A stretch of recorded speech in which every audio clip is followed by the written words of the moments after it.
Quando 6 homens entraram em um sistema de cavernas estreitas para ajudar em um trabalho importante de mapeamento, eles pensaram que teriam um dia cheio de aventuras nos túneis profundos das cavernas de Mossdale. A dura realidade do que enfrentariam é absolutamente impressionante. Este é o relato fatal da tragédia na caverna de Mossdale em junho de 1967. Então, fique confortável e seja bem-vindo a mais um vídeo do Revelando Fatos.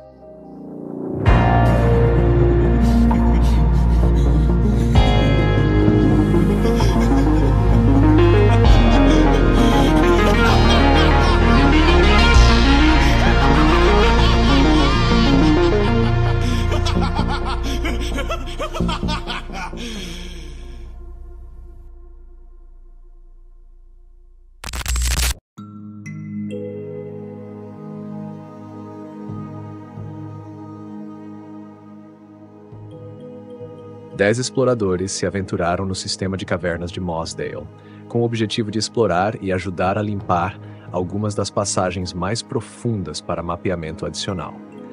Essas passagens não eram bem documentadas pelos padrões de espeleologia, mas os 2 líderes do grupo estavam confiantes em sua habilidade de navegar cuidadosamente pelo sistema.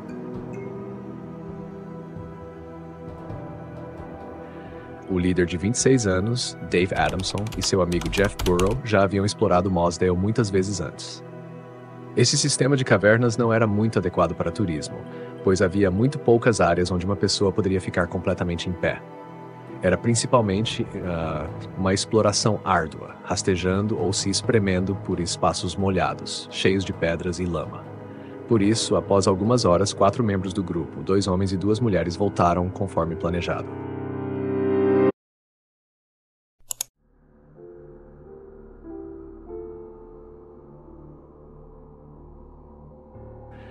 A noiva de Dave Adamson, Morag Forbes, estava entre esses espeleólogos casuais e estava empolgada em se casar com Dave em menos de um mês. Esses aventureiros, que apenas planejavam um dia leve de exploração, saíram da caverna por volta das 17 horas. O céu estava nublado, mas nada claramente ameaçador. Dave e Jeff continuaram profundamente subterrâneos com seus 4 amigos espeleólogos, auxiliando com equipamentos e ferramentas. Colin Vickers, John Ogden e Bill Frakes eram espeleólogos experientes e Michael Ryan, com apenas 17 anos, era o membro mais jovem.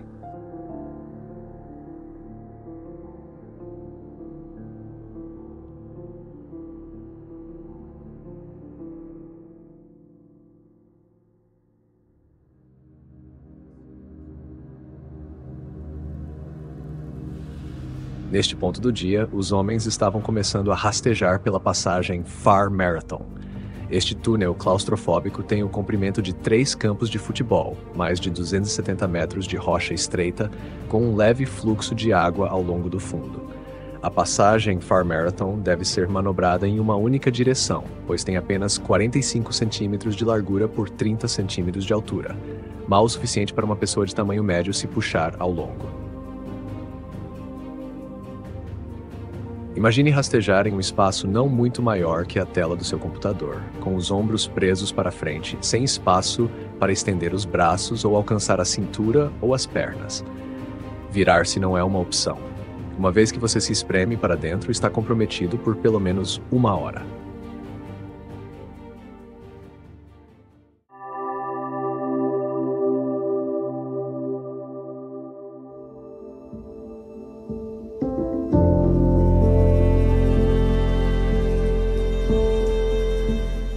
Perto de Marathon e Far Marathon, cada uma tem 270 metros de comprimento. Há uma pequena área de 1,5 metros entre as duas, onde um espeleólogo pode se levantar parcialmente antes de começar a próxima sessão. Quando os homens chegaram à última sessão de Far Marathon, havia um estreitamento adicional e uma passagem apertada para se empurrar. O objetivo era alcançar esta próxima seção do sistema de cavernas para limpar passagens para mapeamento adicional. Por volta dessa hora, Morag voltou à entrada para ver se os homens já tinham terminado, mas não viu nenhum sinal de que os espeleólogos estavam saindo. A chuva tinha começado a cair, embora nada muito alarmante. No subsolo, eles estavam se preparando para limpar passagens, mas notaram que os riachos tinham aumentado e os níveis de água subterrânea estavam subindo ligeiramente. Isso certamente teria chamado a atenção deles, mas talvez não registrasse como uma verdadeira ameaça à missão. Em algum momento, os níveis de água se tornaram perturbadores. Os homens teriam ouvido o volume crescente de fluxo, bem como sentido a água subindo em seus pés. Sabendo que estavam a 3 horas da entrada, decidiram encerrar o trabalho do dia. Dave conhecia este sistema de cavernas melhor do que ninguém, então estavam certos de que ele saberia quando guiá-los para fora com segurança. Infelizmente, eles não tinham ideia de quanta água estava vindo em sua direção. Morag retornou à entrada da caverna uma última vez às 21 horas. Ela ficou absolutamente horrorizada ao ver um lago de água coletado ao redor da entrada do sistema de cavernas. Estava completamente submersa e inacessível. Seu medo e desespero alimentaram uma corrida frenética de 3 quilômetros para buscar ajuda.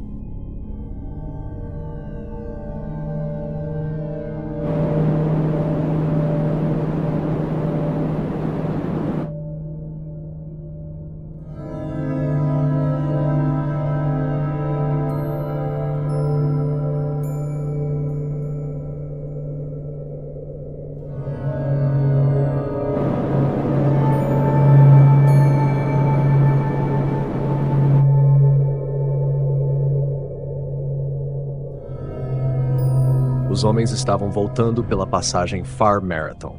Embora o nível da água tivesse subido, eles não tinham escolha a não ser retornar para uma câmara mais alta o mais rápido possível. Esta distância extrema em um espaço tão confinado era provavelmente de pânico, com um fluxo de água tão pesado vindo em sua direção. Toda a experiência deles dizia para se moverem calmamente, mas eficientemente, para passar por esta realidade intimidante, certos de que emergiriam do outro lado em uma câmara mais alta. O jovem Michael e o experiente Jeff foram os primeiros a se espremer pela seção apertada do retorno. Um corpo mal caberia em partes desta passagem. Os espeleólogos tinham que, literalmente, se espremer pelas rochas e se puxar para frente apenas com a força dos braços, suas botas de borracha raspando ao longo dos lados para ajudar a alavancar para frente o mais rápido possível. Desta vez, a água vinha diretamente em seus rostos, em vez de seguir atrás. Jeff Burrow estava familiarizado com o fluxo e refluxo de água em Mossdale. Certamente, ele sabia que um esforço rápido em Far Marathon os levaria com segurança além da passagem arriscada e para a câmara maior acima. Os outros 4 homens estariam reunindo seu equipamento e se preparando para sua própria entrada em Far Marathon agora. O fluxo de água estava se tornando mais alarmante. Dave Adamson estava confiante de que sabia onde esperar a enchente repentina da tempestade.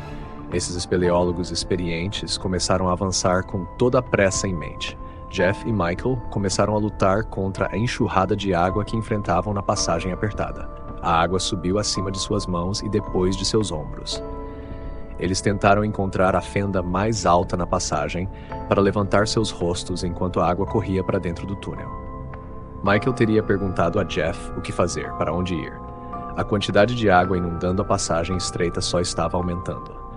Sem um lugar seguro para escapar, a verdade assombrosa era que não havia nada que pudessem fazer. Dave tinha conduzido os outros para este mesmo túnel apertado, esperando vencer o fluxo crescente de água. Enquanto se moviam por Far Marathon, encontraram a mesma realidade devastadora que seus amigos acabavam de enfrentar. A água estava muito alta. Eles se viraram para elevar seus rostos acima da água crescente, buscando os menores bolsões de ar.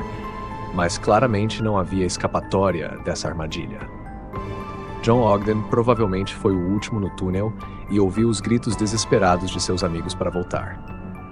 Percebendo que não havia caminho à frente, ele empurrou com as mãos para deslizar seu corpo para trás, usando os pés para levantar seu peso corporal. Era apenas uma questão de momentos para fazer um movimento antes de ficar completamente submerso na água também. Ele encontrou uma pequena fenda acima onde enfiou a cabeça e o corpo para buscar o último momento de ar. Talvez a água parasse de subir e ele encontrasse proteção neste pequeno espaço de ar. Era muito apertado para uma pessoa realmente caber, mas na luta frenética pela sobrevivência, ele empurrou seu corpo e rosto para cima na fenda estreita.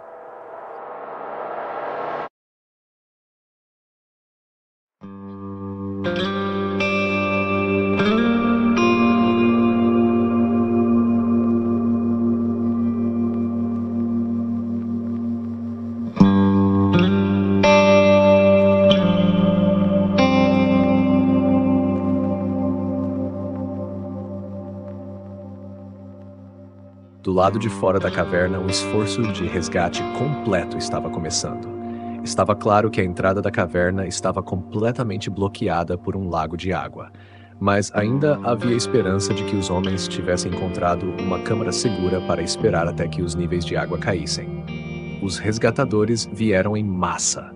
Centenas de voluntários ajudaram a represar a entrada e instalar bombas para tentar remover a água da boca da caverna. Isso permitiria que os níveis de água dentro caíssem, liberando passagens para um movimento seguro. Na tarde de domingo, um dia inteiro após os homens entrarem na caverna, os resgatadores conseguiram descer até Far Marathon. Eles gritaram algumas vezes, esperando alertar os homens de que a passagem agora estava livre e que poderiam descer da câmara alta onde esperavam. Não foi daqui duas pernas foram vistas, se projetando da crista do túnel, que a realidade sombria foi revelada. Esses dois corpos eram Jeff e Michael, que haviam levantado a parte superior de seus corpos em uma crista ao longo do caminho para tentar acessar os últimos suspiros de ar. A realidade da situação era completamente devastadora para os resgatadores, que mantinham uma tênue esperança de que esses espeleólogos experientes tivessem encontrado salvação em um bolso de ar. Um por um, os corpos de 5 homens foram descobertos. O corpo de John Ogden não seria encontrado por mais 2 dias. Ele tinha se enfiado tão agressivamente na fenda superior que foram necessárias dezenas de tentativas para localizar seus restos contorcidos. Todos os 6 homens se afogaram em uma enchente repentina e inescapável que encheu toda a caverna com água. A caverna foi fechada após essa tragédia e continua sendo o lugar de descanso final para os 6 homens. Em 1970, amigos dos espeleólogos entraram no sistema fechado para mover os corpos para uma câmara superior, renomeada como The Sanctuary.